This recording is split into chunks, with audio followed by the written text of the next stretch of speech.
Hello, everyone. Welcome to Music Scene with you. And too many buttons. I hate buttons. I used to like buttons, but not anymore because I keep forgetting to push them or push them all at the wrong time. And of course, you can tell I'm in the Bat Cave today. Glad to have you with us, everyone. Rich Wildman here. This is Music Scene Investigation. Apparently, it's the at night version. I'm not really sure, but we'll get that sorted out when we go to another camera because I'm good like that. I don't know what I'm doing here. Just having fun, I guess. I want to welcome you, of course, on the show today. We've got our panelists with us, and they're eagerly awaiting the opportunity to listen to and review 3 brand new songs on the broadcast they've never heard before. This will be the first time they hear them on the broadcast, and it's going to be a unique show today. I'll guarantee that to you right now. So without further ado, let's meet our panelist for today's show. Let's meet over in New York City, Mr. Tom Chianti. Tom, I know you've got a new board. How you doing? You're looking good. Well, thank you. Lots of knobs. At least you got your lights on. Well, thank you. I hate to be on with my lights off. Well, the lights are on, but nobody's here. How's that? That's not what I heard you say before. Yeah, well, we were still, it's been like Convolution City here. We've been tearing down gear to accommodate the install of the new board and then building the new desk, which is totally on wheels. So once I have this studio cleared out with all the workbenches and everything from soldering and whatnot, I'm going to put a wheel on my seat, a pedal, and just, pedal the board and everything around the room. I kind of figured you would attach the chair to the desk and then motorize it. Yeah, I'll be the Ironsides of mixing. There you go. Well, it's good to see you back. I like the new angle and everything there in the studio. It looks pretty nice. Hey, I can tweak a button. Well, don't. It's all good. It's all good. Thanks for being with us again, here, Tom. Rich. Nice to see everyone. Thank you all for showing up, and over to Ian. All right, well, let's talk about Ian for a second. Ian is the guy in the cool T-shirts. I think he wears a new T-shirt every week. Ian, what do you have for us today? We got the obligatory Star Wars today. It's not a new T-shirt every week. I'm not that well off. But if people do want to send me their T-shirts, I will wear them live on air. Now, I know that that you've been a busy camper as well this week. Why don't you tell us about what's been going on? I've got a lot going on over here, actually. My wife's back out gigging, which is a good thing. Absolutely. We've been having battles with our jam night. The jam night we've been doing for about 15 years now. Venues changing and lots of things going on with that. But we've managed to recover that after a 3-week hiatus. So that's back on the go. And yeah, lots happening. Videos being made, songs being written, and all sorts of fun. Well, you're going to have to keep us updated on everything that goes on when your songs are finished and stuff like that. Let us know what happens and everything so we can, like maybe put you into another MSI Spy or something like that. Yeah, I'd be well up for that. I mean, we're looking to do a sort of EP or album with some maybe known MSI guests appearing on the tracks as well. So it's going to be a bit of a folk thing. It should be quite interesting. Oh, that will be cool. So do me a favor now, and let's go over the witness statements from last time out. I think I've got every bit of information here we need.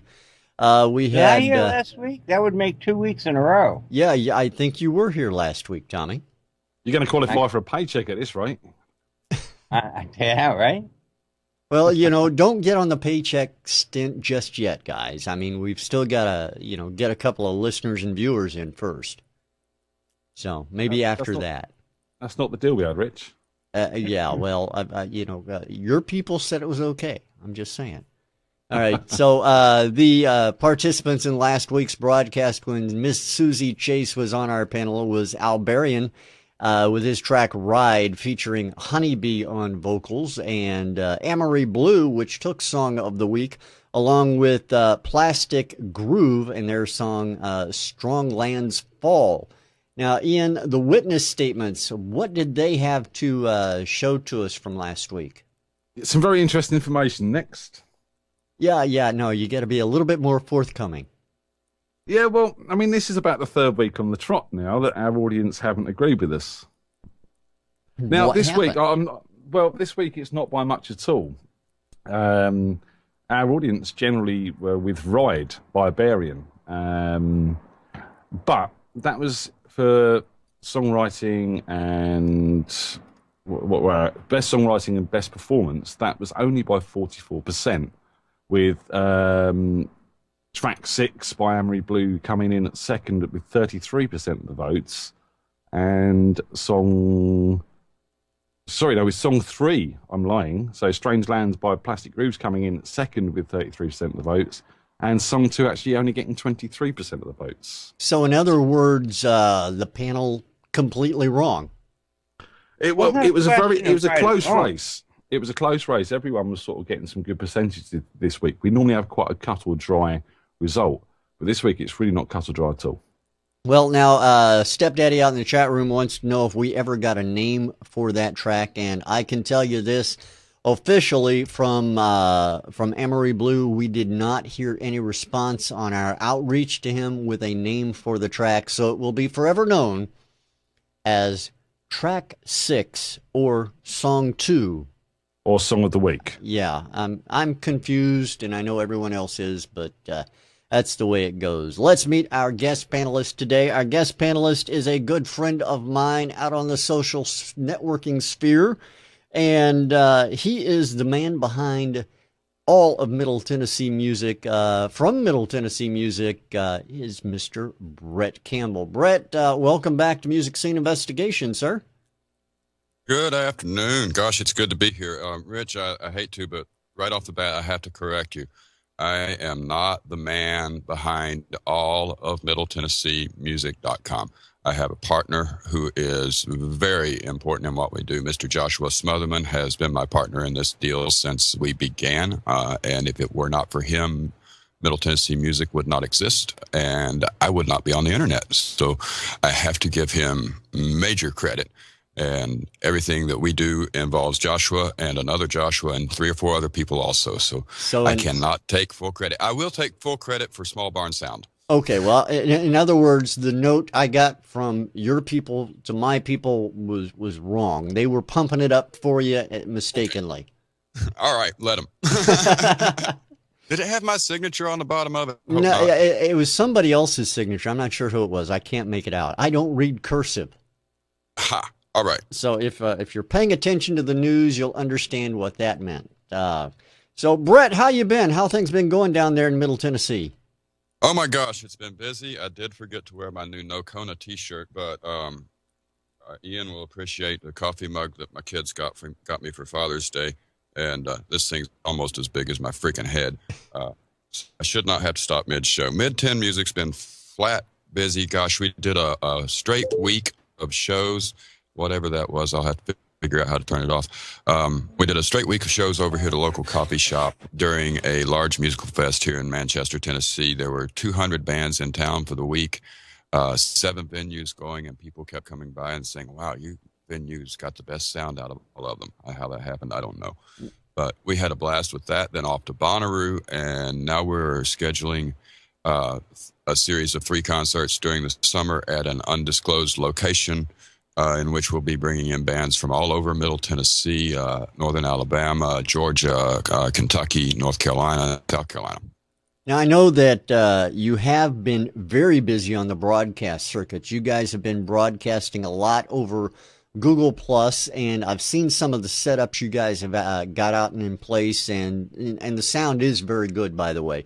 Got to give you a lot of props for that, because I know how difficult it is setting up remote live broadcast and getting decent sound out of it. It's not an easy task, is it? I don't think so, but then again, a whole lot can be done with, what was I using at the last one? $600 worth of gear. You know, you can do a whole lot these days. And working with the same stack of stuff for the last 5 or 6 years, it's all beat up, used, half-broken stuff. You learn how to manipulate your own things. So I'm really glad people are enjoying the sound, and I have to say we just got lucky. No, I think it's more skill than luck. I got to be honest with you. I mean, you guys do a really good job at it. Now, for those who don't know, you guys can be seen live doing your Google Plus on-air hangouts, broadcasting this music. Are the stuff you're doing now, the undisclosed locations, is that something you're also going to broadcast live out? We do intend to do that, and I think the decision we have come to is, well, if we wind up giving away the location by what is seen on the video, tough, we gave it away. That makes sense. I mean, as long as the feds don't come in and raid the place, or as I guess if you have predetermined exits, you'll be fine, right? Yeah, and well, I mean, I think you've seen pictures of where I live, Rich.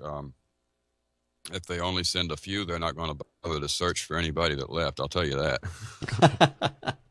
So, what else is going on for you, Small Barn Sound? I know you guys are busy down there as well. So tell me a little bit about that for the people who may be new to the broadcast and may not be familiar with it. Sure. Well, I started my studio off as a home project in 2000 when a good friend introduced me to computer recording. And I finally said, all right, fine, I'll get on board. And around 2004, I opened and started doing demo projects and things like that. And everything's just kind of grown since, nice and slow and steady. And we're still recording demos and some full production. Very little recording work going on right now, but mostly handling live events. Yesterday, we did an event in Summitville, Tennessee for their annual community picnic. And I was tickled to death to be able to bring in literally world-class entertainment to a little tiny town in Middle Tennessee, and everybody loved what was going on. We had Skeeter Drain, J.W. Sawgrass, Valerie Smith from over in Bell Buckle. She tours the whole world. J.W. has played with every Grand Ole Opry star you can imagine. And as you mentioned Billy Kay a little while ago, he was our headlining act, so we pushed his Vegas and New York experience, and everybody had a great time. The music was fantastic. The sound was good. It was the most challenging mix I've ever done. It's amazing that you can do just 3 people. Valerie had 3 people on her stage. That was the biggest group, and still meet every audio challenge that anybody could throw at you. The weather changed every few minutes during the day. The sound was constantly changing, and I've never seen so many people switch instruments in the middle of a song without telling the sound guy beforehand in all my life. Love it? Oh, it was great. The most challenging day of mixing I've ever had. I've never had to actually leave my board, hook up a microphone, and get it in place for the instrument that I saw coming up onto the stage during the middle of the song before, and somehow managed to get it done, get it pumped in, the sound set right, and by the time she hit the 3rd note on her mandolin, we were ready to roll.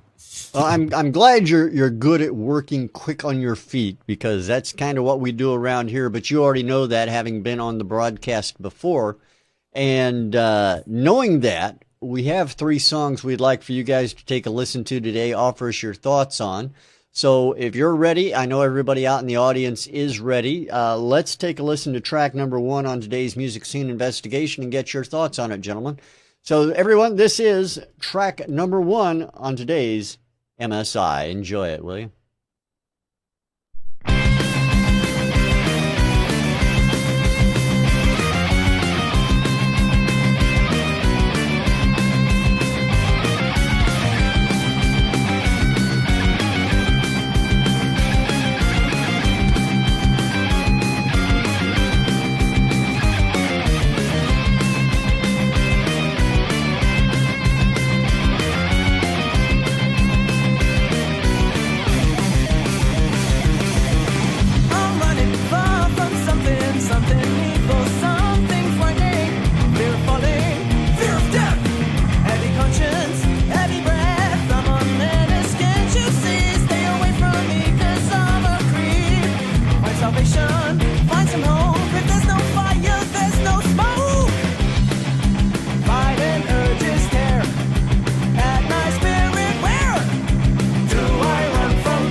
Song number 1 on today's Music Scene Investigation. Let's go over to Ian, find out what he thought of it. Ian, your take on track number 1 today.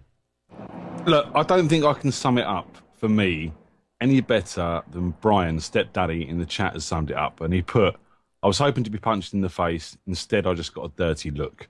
And I think that really sums up my feelings on this track. Don't get me wrong. This is awesome. It's a solid, solid song. But the thing that really let me down on this track was the vocalist. I was expecting one of two things after the intro of this track, and that was either going to be a low, growly, sort of grungy type voice powering through the track, or that whiny, high-pitched, punky type a la The Offspring and sort of bands like that. And I wasn't given that. I was given this sort of Dream Theater-esque Bruce Dickinson classic rock 80s vocal. And to me, it just didn't fit what was going on behind the rest of it. Okay. You compared it to a couple there. One of the things that reminded me of was Uriah Heep, perhaps. Yeah. I mean, you could say that. That's not a bad thought. But that was the letdown for me. I mean, don't get me wrong. This has got issues. It's way overcompressed. Everything was just too loud. Everything sounds like the recording and the performances and the tones are stellar, but they're just all been compressed into one big mush. And you've got a nice big sound there, but there's no separation of the instruments, including that vocal, which gets buried. So you can't make out the lyrics that you can hear as well as you'd like to. I mean, there was some good lines in there. There's no fire and there's no smoke. And again, that was a line for me that summed up this song a little bit. It's kind of lacking that fire in that vocalist, that harder edge to really sell you what the rest of the band are giving you. Because, you know, the performances are storming. The drama is great. The bass is sitting nicely. The guitars are sort of giving it their all. The arrangement of the track overall was stellar. The movement into that bridge before the chorus and the outro particularly really did like that. You know, I've got a lot of good things to say about this track, except for the vocals. I mean, even down lyrically, I thought some of the lyrics they used were very, very good, what I could hear, but it was the delivery and style of that vocal which just turned me off a little bit. All right, Ian, I appreciate it. Thank you very much. Over to Tom Chianti. Tom, what do you think of track number 1? It was definitely a solid track, a good track. My problem, I like the style of the vocalist. It reminded me Highway Star, Golden Earring. I wish he would have gone up into his upper register a little bit more. They were a little obscured at points. But I mean, everything's played well. It's a tight mix, maybe a little too tight. The bass balance bothered me. I mean, it's a little too pronounced, and then that's what got in the way of the vocals for me. Everything sounds really clear. The vocal had a lot of space. I disagree with Ian about it being over-compressed. I think it's just really, really tight. And the dry sound, I really liked it. I really liked the sound and the quality of the mix. Production-wise, it's got everything going for it. Good playing. Maybe just open a little bit more openness around things. But I mean, you know, you could hear this on a radio, definitely in a club, live or from the CD. Radio ready, depends on your area. You know, college radio, absolutely. Major radio, no. It's very independent, which is cool, which is what we promote. I liked it. I thought it was a good effort. It's got some small issues, and maybe some mastering could fix it, but overall, it's a great track. All right, Tom. Well, I appreciate that. Thank you very much. And now over to Mr. Bret Campbell from Middle Tennessee Music. Bret, tell me about what you think on track number 1. Okay, let me preface with I blew up my favorite headphones, and so I'm using a backup pair through which I would normally record bass and drum tracks, and I'm not 100% familiar with them. So I was wondering if it was me or if it were the headphones, or if it were the mix. And I think Ian clarified for me that the phones are fine. Good song. I think I would like to hear it again because the lyric lines caught my attention. So I'd love to listen again, and I will after the show, and catch what these lyrics are about. That's one thing that I really listen for, is what is this song about? And I think I might really like this one. The guitar playing, the drumming, the bass playing, all the musicianship was top notch. I was tapping out the tempo, and I didn't turn the machine on, but my internal clock came up with about 148 beats a minute, and that cat was just flying on the guitar. That being said, I think it's over compressed, and I could not hear the vocal the way I wanted it to. I also caught the nods to Iron Maiden and a couple of the other bands from the 80s that really that impressed me, and I immediately thought, wow, my son would love this track. So I want to hear that vocal come out, and that's really my complaint with the song too. With the overall compression of the whole mix, the vocal has gotten buried. I'd love to hear him go back and double that track, and I'd like to hear the engineer put some more, somewhere around 200 hertz back up in there, so we get a little bit of his chest. And then hearing him hit those high notes all filled out like that would be fantastic. I think it's a pretty good song, great groove, a style I don't listen to often anymore that would make me listen to another track from them. So I'll give them, 7 out of 10 if I had to put it on a star rating of 10 stars. Pretty good. All right, Brett. Well, I appreciate that. Thank you. And let me introduce that track to everybody. The name of that song is Mercurial. That's by Psychosis. Psychosis in their track Mercurial. We appreciate their sending that into Music Scene Investigation. Hey, if you're out watching this show live, like we hope you do every Sunday, 4 p.m. Eastern Time, join us in the chat room. It's very easy to do. You can see the chat, hopefully any page you're watching the show on, if you're watching it live, on MusicSceneInvestigation.com. It's at the bottom of the page. There's a link to open up the chat room. It'll float around. You can move it anywhere you want. If you're watching over at Justin TV, well, you already see it there. So say hi in the chat room. Let us know you're there, and let us know what you think about what you hear. One of the guys in the chat has actually said, Brett, that you reviewed one of his albums, Stepdaddy. You reviewed the debut album over at Mid-10. Brett gives a big thumbs up. Send us another one. That's awesome. Great. Well, there you have it. Let's take a listen to another track of the 3 we have to go through today. This is track number 2 on today's Music Scene Investigation. So here we go, everybody. Track number 2 on today's MSI.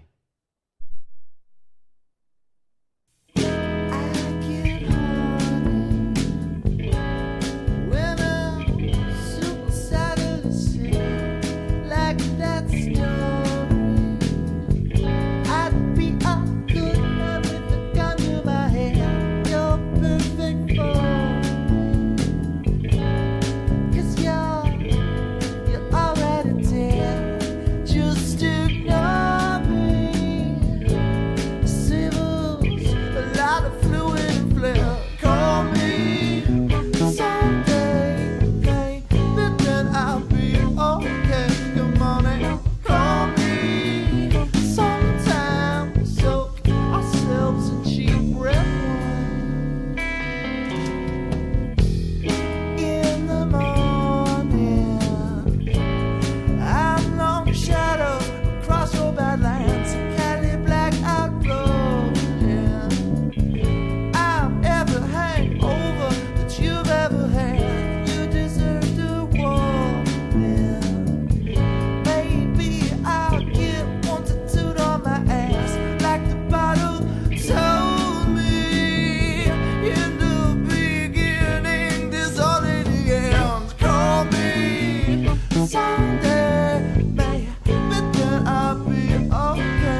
begging for it. Had us begging for it. Had us begging for it.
There you have track number 2 on today's Music Scene Investigation. We're going to go over to Tom, find out what he thought first.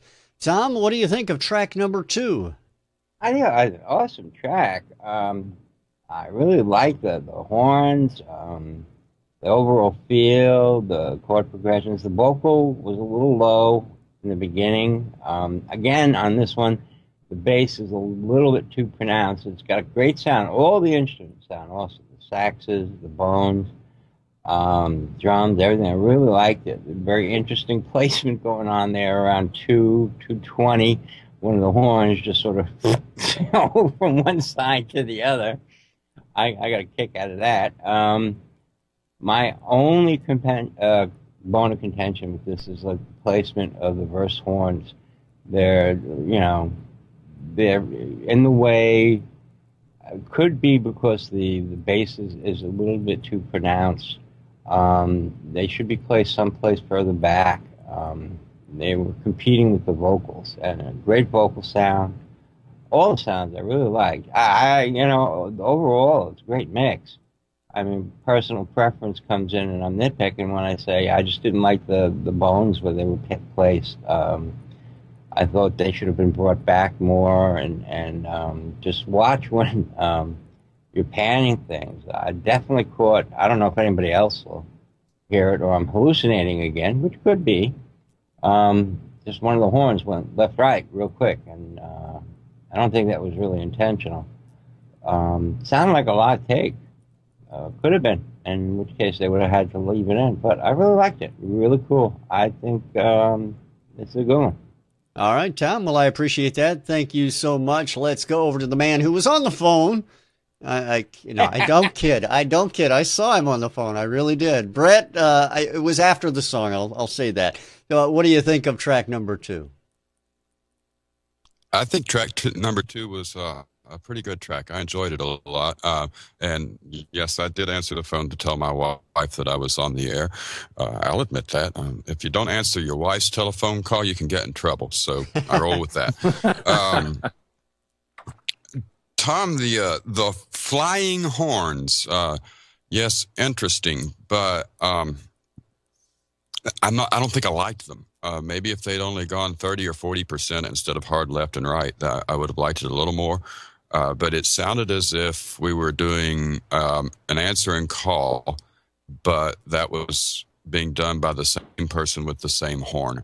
And I may be wrong about that. I'm wrong often. Running back and forth from mic to mic. In my ears, that was a bass clarinet and a clarinet, 1 pound left, 1 pound right. Really? That's what I was hearing.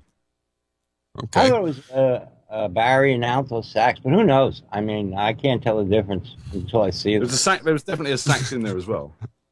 Definitely heard the sax in there, and that's what I identified it with. But that kind of threw me off just a little bit. I thought the bass was a little more prominent than it needed to be. It sounded like a direct line recording. Maybe some air or an acoustic stand-up bass would have really filled that out and made it real nice without being overbearing in the mix. But other than that, I want to hear that tune again. It was really laid back. I loved that about it. The second horn solo section was good. I did not like the fact that they tended to bury the vocal, but I did dig the solo sections a lot, and I thought the vocal was well done, and I would like to hear him dig a little more into that emotiveness that he puts into it, because it was really, really nice. And I think I'll be listening to that one 2 or 3 times before the day's out. All right, Brett, I appreciate it. Thank you. Over to Ian. Ian, what do you think about it? By the way, Pinky in the chat room says not clarinets, but rather an alto and tenor sax. Yeah, quite possibly. I mean, I'm not totally up on my winds, to be honest. But you know, it did sound like 2 separate instruments from that point of view, playing pound left and pound right. I don't think it was like an effect switching over or anything like that. It didn't sound like that to me. I mean, the whole thing, the whole capture of the sound on this, I felt was very natural.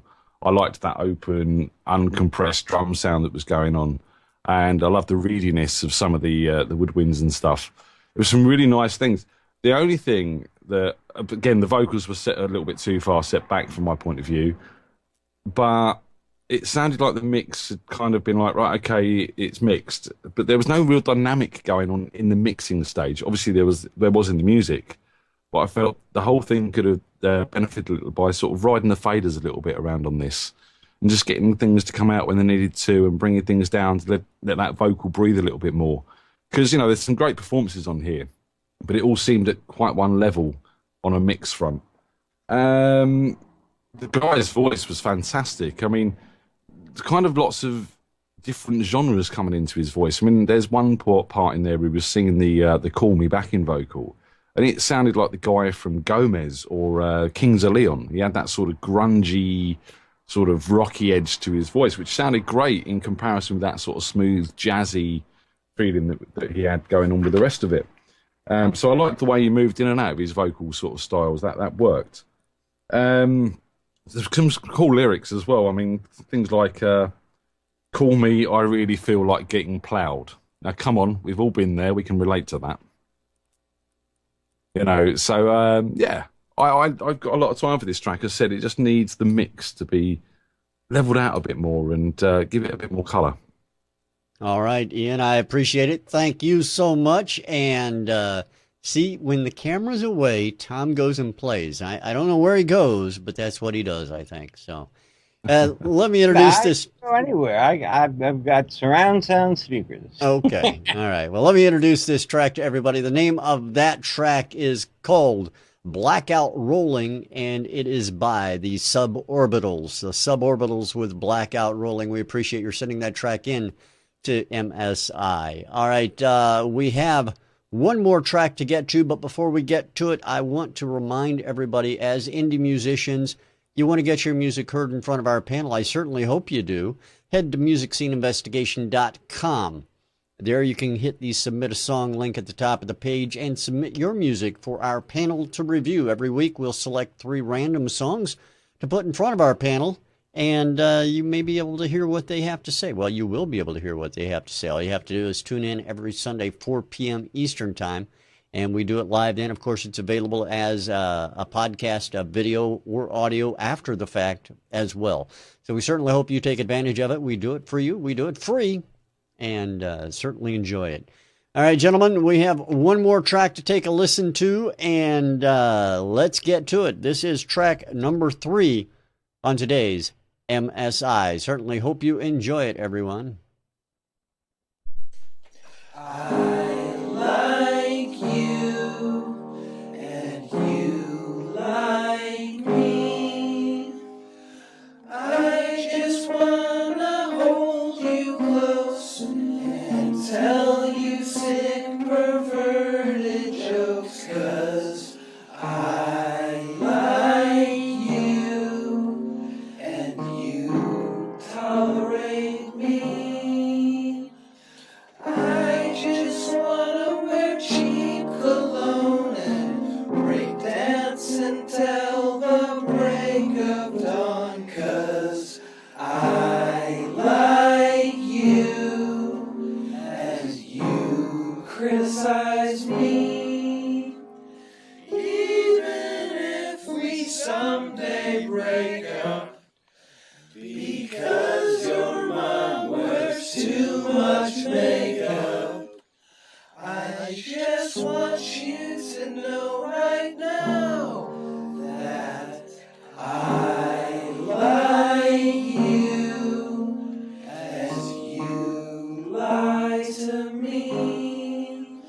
I just want to eat clean cuisine and drive around in a limousine, 'cause I like you, but you always use me. Even if we someday break up, because I almost blew the leg up, I just want you to know right now that I like you and you loathe me.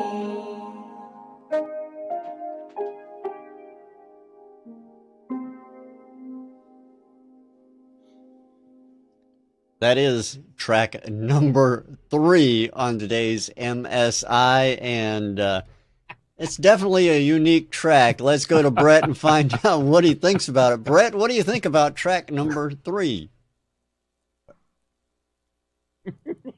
He's speechless.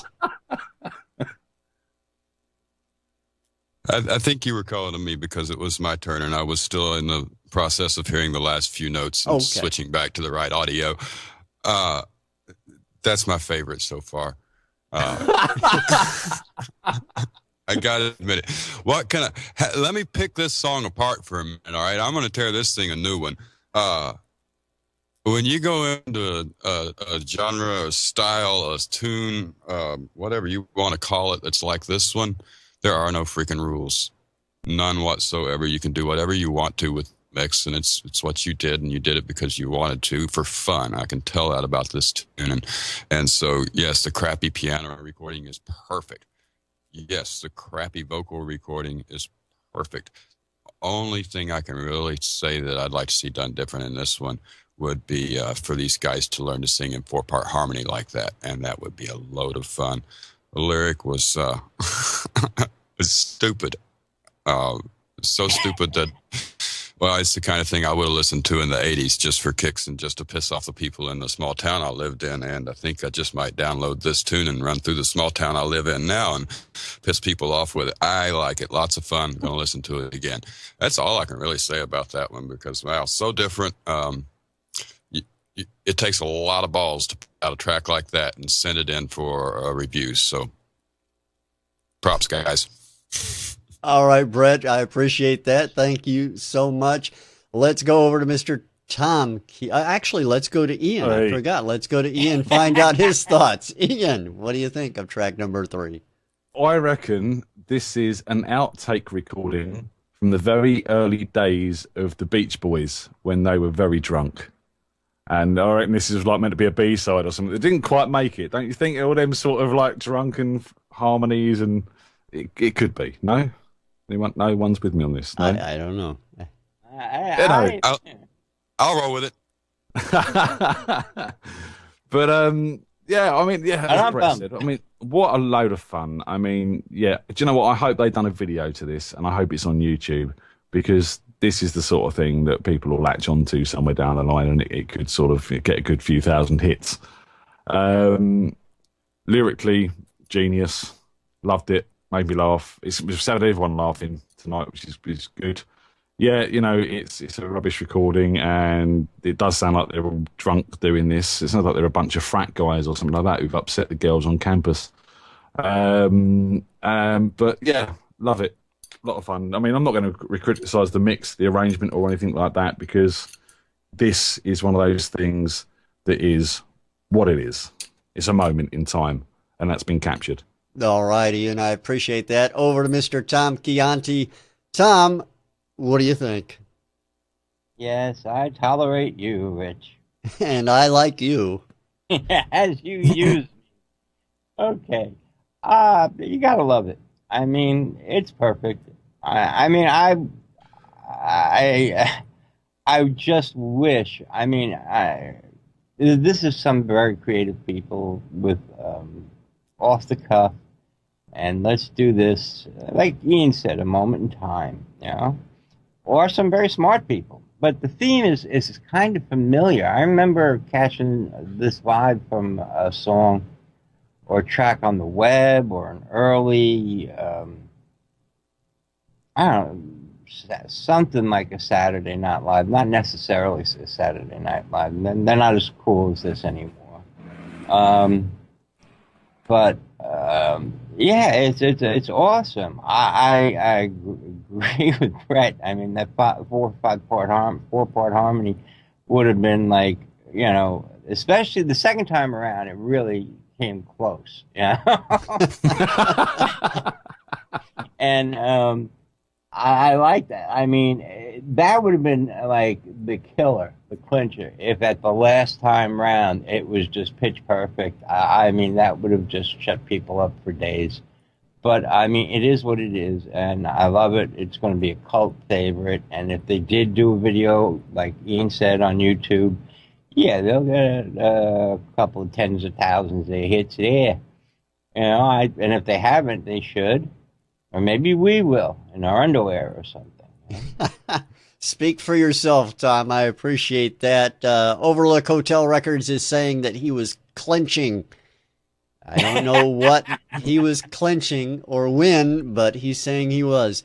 All right, let me introduce that track to everyone. The name of that song is called Functional Lover. It's by the Cruise Controllers. We appreciate their sending that track into Music Scene Investigation. All right. Perfect name for it. Yeah, I thought so as well. The only thing, I believe it was Stepdaddy in the chat room who said he would have loved to have heard this break into a punk rock track at some point. That would have worked too. Yeah, I think it would have been perfect. All right, gentlemen, you have a task ahead of you. That task is to select a song of the week from the 3 selections you've heard today. I'll leave it to you to discuss it amongst yourselves and make a decision. Yeah, this isn't going to go the way that people want it to, is it? There's no winning on this one. I mean, the heart of the song, the heart of the show has got to be number 3. You know, I mean, I can't. You know, there's a part of me that really, really wants that one.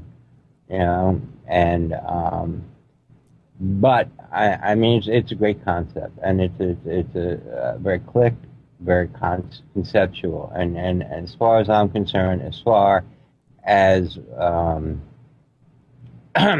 what we try to do here every week, I would have to go at number 2.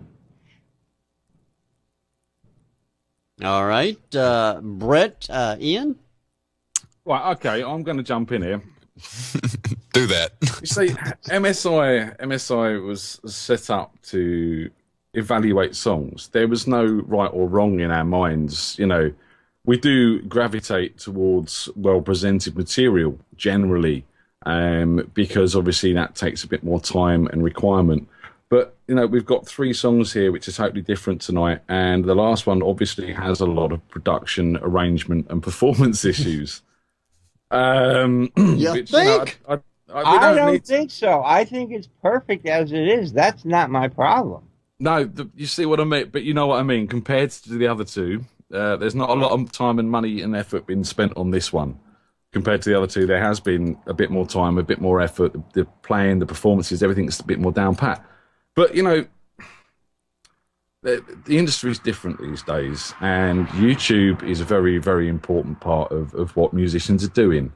And I sincerely think that this is one of those tracks that someone would pick up on and do a cover version of it with the harmonies perfect, with the piano all nice, and then someone would go off and do an acoustic guitar version of it because it's quirky, because it's funny, because it's got something about it that you could take and do many wonderful things with. So I think, in today's industry, this is probably the most relevant track, and I'm going to go with number 3. All right, okay. Brett, what do you think? Wow. I want to give it to number 1, a high energy, good feel track. But then I think, wow, that track, the second track was really, it was pretty sweet. But then the stupid fun side in me comes out, and I have to go with Ian and give it to track number 3 on the just the stupid original 2 o'clock in the morning. We've had way too much fun side. Great track for like Tom said, it's perfect. How can you really knock it?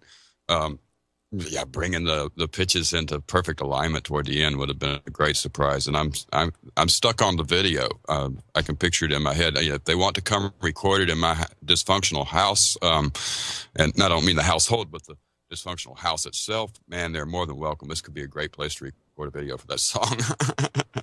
All right, so there you have it. Track number 3, "Functional Lover" by the Cruise Controllers, is going to be the song of the week. And as Overlooked Hotel Records says, the lounge band will be out back waiting for you guys. So I'm already in the lounge. So anyway, we appreciate everybody sending their tracks into Music Scene Investigation. Congratulations to the Cruise Controllers. And thanks for everybody out in the audience for being with us today. Brett, thank you as well down in Middle Tennessee Music. Where can people go to find out more about you guys?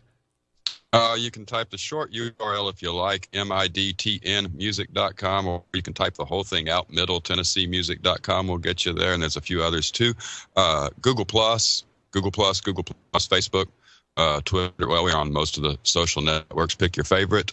We like Google+, and we like to act as ourselves on Google+. So I am C Bret Campbell, just like they've got it printed on the lower third thing there, no period. That name will find me anywhere. Just stick it in a Google search. You'll find all my stuff. And Joshua Smotherman,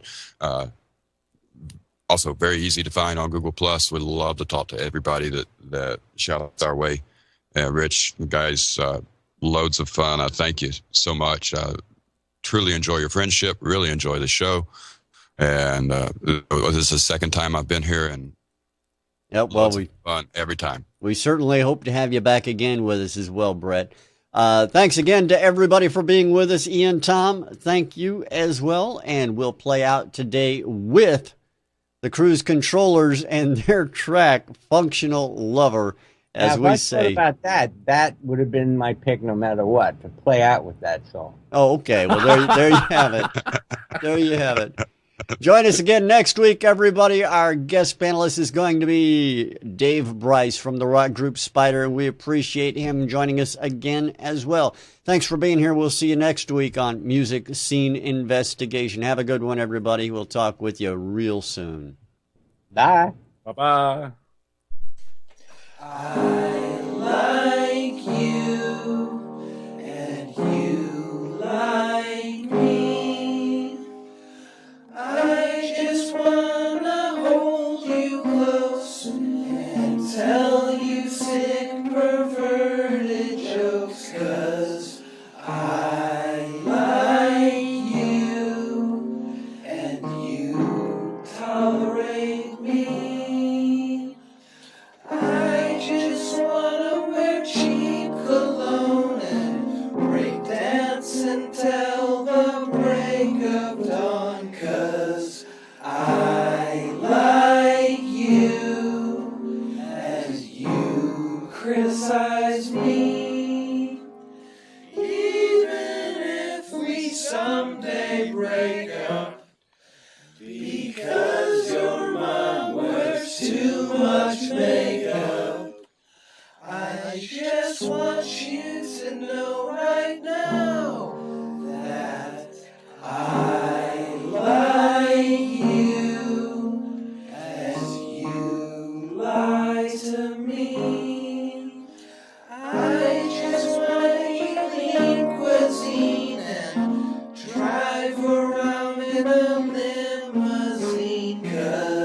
radio.